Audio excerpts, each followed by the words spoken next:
ప్రేక్షకులందరికీ నమస్కారం. 2024 సంవత్సరం ఫిబ్రవరి 4వ తేదీ నుండి ఫిబ్రవరి 10వ తేదీ వరకు గల వారఫలాల్లో ధనుసు రాశి వారికి ఎలా ఉండబోతుంది, అలాగే ఈ రాశి వారు చేయాల్సిన పరిహారాలు ఏమిటో ఈ వీడియోలో తెలుసుకుందాం. పూర్తి వివరాలని తెలుసుకునే ముందు మీరు ఏమైనా సమస్యలతో బాధపడుతుంటే వాటి పరిష్కారం కోసం మీరు స్క్రీన్ మీద కనిపిస్తున్న మా గురువు గారి నెంబర్ కి కాల్ చేసి మీ సమస్యలకు తగిన పరిష్కారం పొందండి. ఖచ్చితంగా మీ సమస్య పరిష్కారం అవుతుంది. ఇక వివరాల్లోకి వెళ్తే ఈ వారం ధనుసు రాశి వారికి గ్రహస్థితి చాలా అనుకూలంగా యోగిస్తున్నాయి.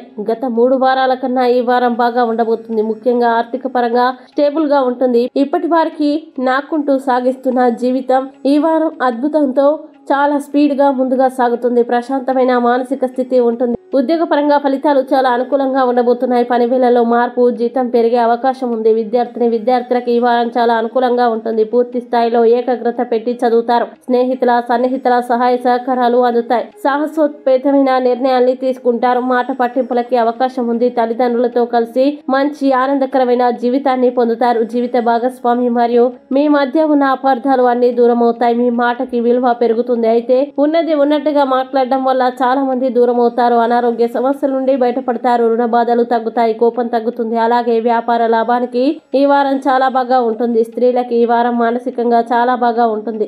మంచి ప్రదేశాలకి వెళ్లే అవకాశం ఉంది. ఇది మీ యొక్క సంతోషాన్ని రెట్టింపు పరచవచ్చు. ఇక ధనుసు రాశి వారు ఈ వారం చేయాల్సిన పరిహారాలు గనక చూసినట్లయితే ఈ రాశి వారు అమ్మవారిని ఆరాధించండి మరియు దుర్గా చాలీసా పారాయణం చేయండి. మంచి శుభ ఫలితాలని పొందుతారు. అలాగే ఈ వారం ధనుసు రాశి వారికి అనుకూల తేదీలు గనక చూసినట్లయితే వీరికి 6వ తేదీ చాలా మంచి రోజు. ఈ తేదీలో ఏ పని ప్రారంభించినా సరే మంచిది. ఈ వీడియో మీకు నచ్చినట్లయితే లైక్ చేయండి మరియు ఈ వీడియోని మీ సోషల్ మీడియా అకౌంట్ల ద్వారా అందరికీ షేర్ చేయండి.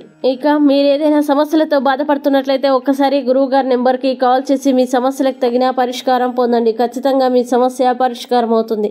ఇంకా మీరు అనుకున్నటువంటి అన్ని పనుల్లో అంతా మంచి జరగాలని కోరుకుంటూ సర్వేజన సుఖినో భవంతు.